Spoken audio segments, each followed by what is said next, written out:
Welcome to Country Boy Tested. We started tearing down the Meelod, and I think what I'm gonna do is take the parts that I've taken off of it and put them on the I'm gonna put them on my mock wheel and switch it over to a dual wheel drive system. I think that's what we're gonna end up doing with it. So I'm gonna just get a few clips of me what I'm taking off and taking care of how I take stuff loose, and keeping the systems and getting them ready to switch them over to the other bike. And getting ready to upgrade this one and put all the good stuff on there. But that's about it, y'all. We're getting ready to step into that and let's get her done. All right, so this is how far we have gotten. We have gotten the battery plates taken off of the top. Got the seat taken off. There you can see the controller.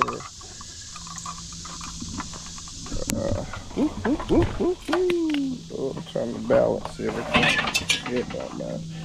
It's light, everybody, because I done took everything off of it. Hopefully you can see that.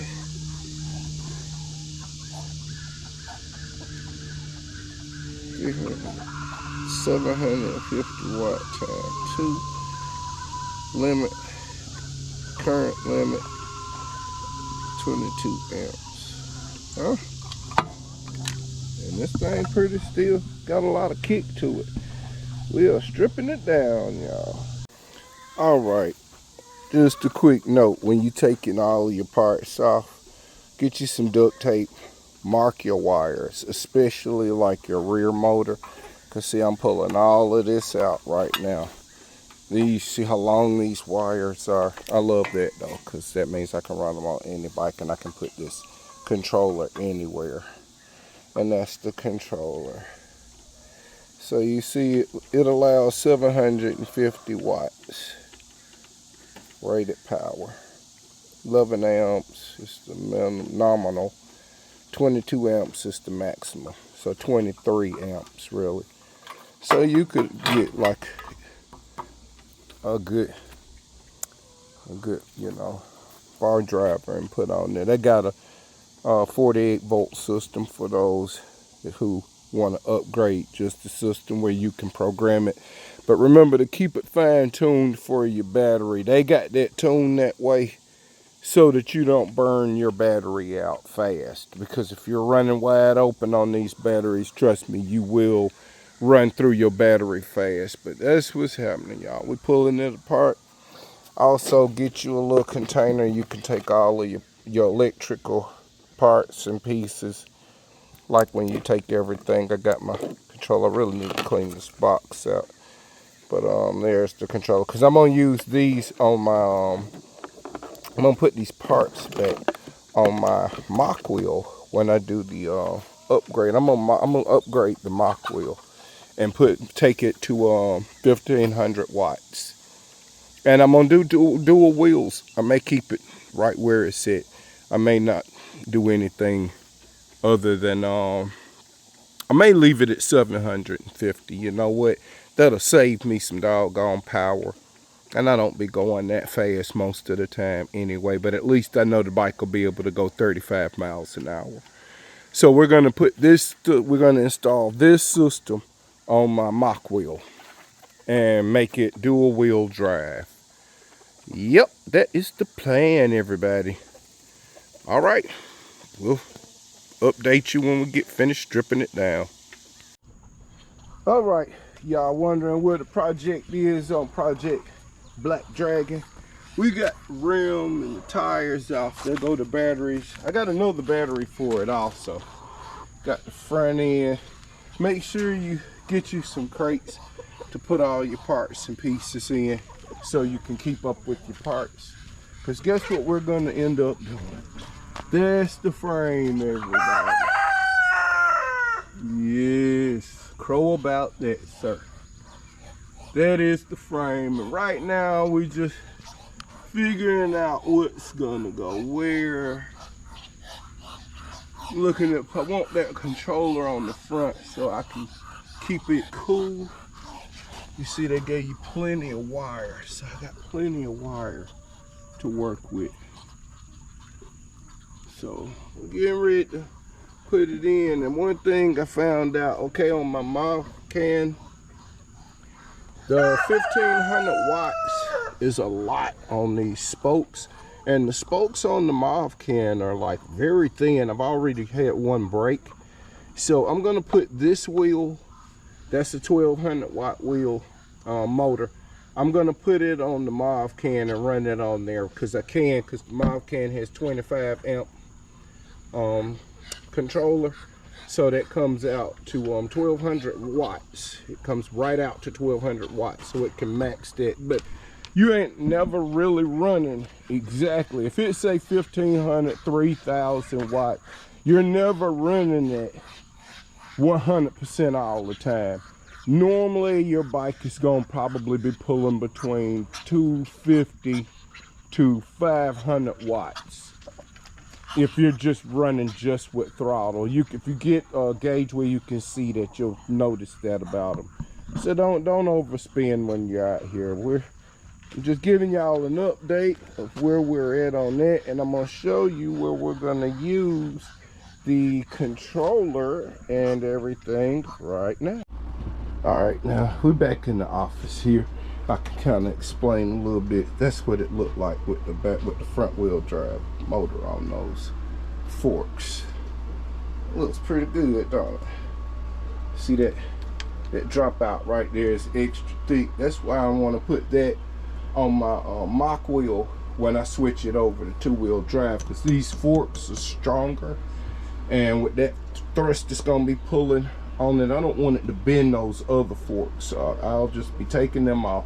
I'm gonna use these on my mock wheel, my 26-inch mock wheel. That's what I'm gonna be putting on here, and it's got plenty of space for the other tire. Yep, 2 inches. I can use that with no problem. And then I'm gonna just order another one, because I really want to drop that other one to a 32 or maybe even a 31 inch, so that other bike, so that Black Dragon sits at a slant when it's going down the road. It's not jacked up like a chopper, because if you hit it, then it's going to be more liable to rear up. Now here's what I was talking about on the batteries. Let me get back to that little point. As you see, I had another battery I purchased.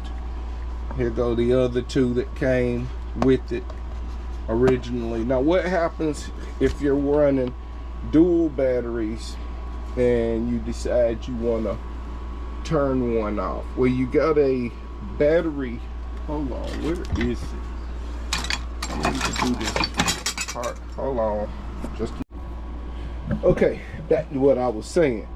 Also, when you get rid of these old batteries and you're not going to use them anymore, keep all the parts, like the tracks where they slide onto the bike, put them somewhere handy. Like, I'm going to keep these batteries in here and the charger. Now the reason I'm going to do that is because these are hard cases. So when I build 20, these are 20 amp hour battery pack sizes. So when I rebuild a battery, I got a battery case to put it in. I just rebuild it to the configuration of the batteries that are in here currently and put them back in this case. You can take all of that off and put whatever on here.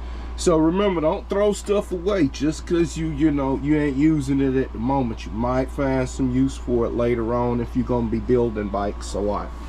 Okay, and when you take your parts out, like this is all the stuff. These are the brains and the electronics. I keep all of that stuff separate. Also, there go the heads in there for the top. Now what I'm talking about on your battery, here's what's important to know about these. When you're running dual batteries, don't get a dual battery system and run one battery at a time. It's designed to run the batteries in unison together. Because what happens is when you cut that other battery on, this is a blender. This is what you're running. It runs two batteries. See right there, it takes those two batteries blends them together and runs them out of that one side.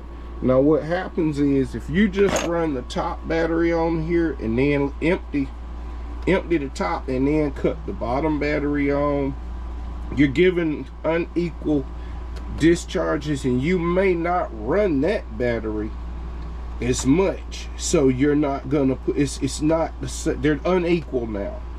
So what happens is, you'll put charge on this battery, and this battery will have more use on it than the lower battery, which will sooner or later become your strong battery. The battery you're not using will be the stronger battery. So what will happen is, your balancer will start trying to balance between those two batteries when you do need to run both of them. So your weak battery will be pulling more than this battery, and it'll form dendrites in that battery quicker, and that's what will kill them. That's why I got a box with 3 of these batteries in it. And the guy told me he only ran 1 battery at a time. So don't run 1 battery at a time. There's a battery guy on here that explains what I just said. So you can listen to us and save your expensive batteries. Remember, if you got 2 20-amp-hour batteries, run your bike like you have a 40-amp-hour battery and run both batteries at the same time. You're drawing less power than you would if you're just running 1 battery, because it's running them 2 batteries. This battery balancer is going to equalize and draw from both batteries and make sure you know, don't over pull from 1 battery and therefore shorten its life before you do the other, you know, thing. And this is what I was saying. Here go all my stuff. I'm gonna just take this straight over and put that on the mock wheel, and turn the mock wheel into a dual wheel drive bike. So that's what we're gonna do with it, everybody. I ain't gonna hold y'all long and keep rattling. I'm a country boy, we talk a lot. But that's where we at right now. Also, let me show you the handlebars. Look at the handlebars. Ooh, yeah, that's it. All right, that's where we at so far. We done got it stripped down, everybody. As we start fitting pieces and putting stuff together, figuring out what we're gonna use, we'll revisit.